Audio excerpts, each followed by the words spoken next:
Hi, my name is John. Today we'll be reading Will Diversity Be the Death of the Democrats by Pat Buchanan on Townhall, February 15th, 2019.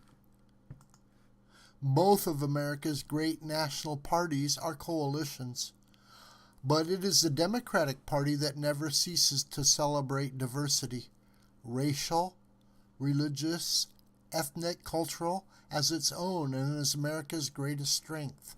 Understandably so, for the party is home to a multitude of minorities.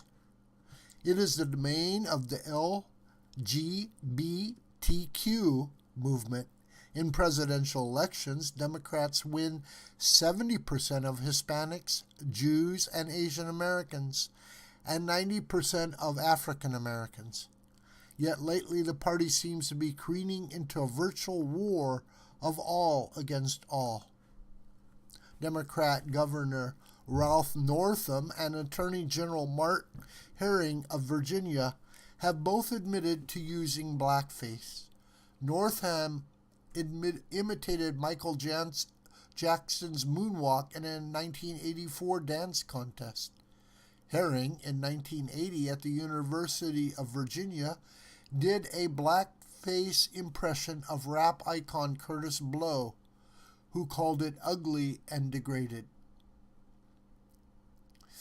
The resignations of both have been demanded by Virginia's black leadership. Northam and Herring, however, are defying the demands.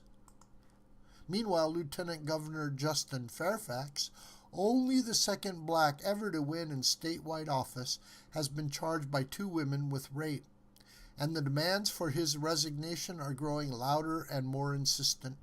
Yet if Fairfax is forced out, while the white governor and white attorney general get a pass, black leaders warn all hell is going to bust loose. The Democratic Party of Virginia was already convulsed over all the monuments, statues, schools, parks, highways, and streets that bear the names of slave owners, Confederate soldiers, and 19th and 20th century segregationists.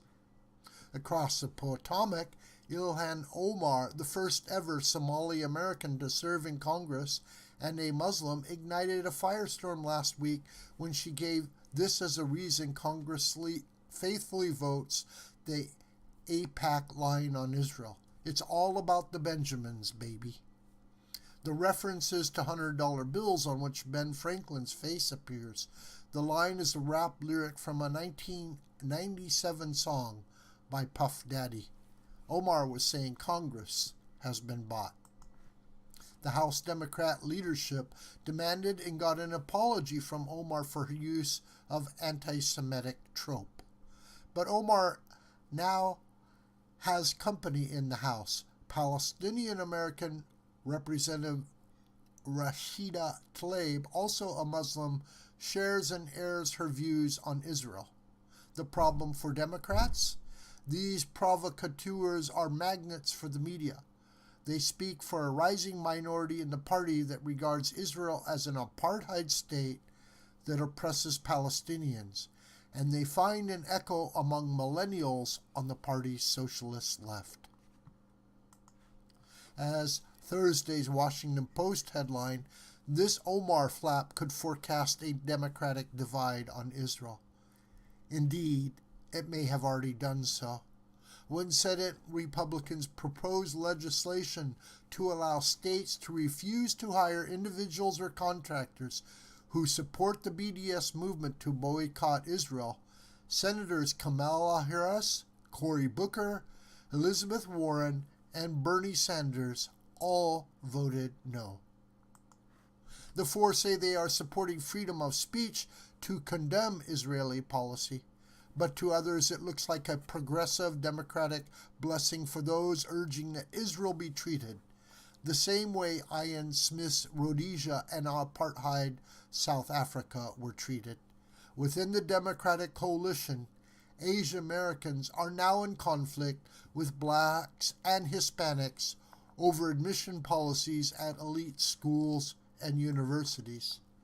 Asian Americans are overrepresented where students are admitted based on test scores or interest exams.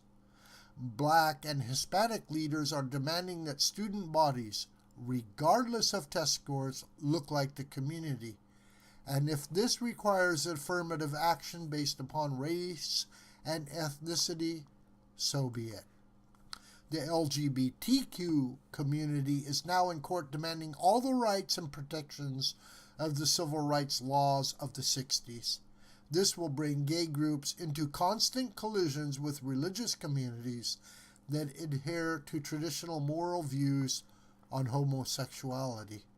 The minorities of color in the Democrat coalition are growing as the base of the GOP is aging and shrinking. But these minorities are also becoming more rivalrous, competitive, and demanding. And the further they move left, the more they move outside the American mainstream.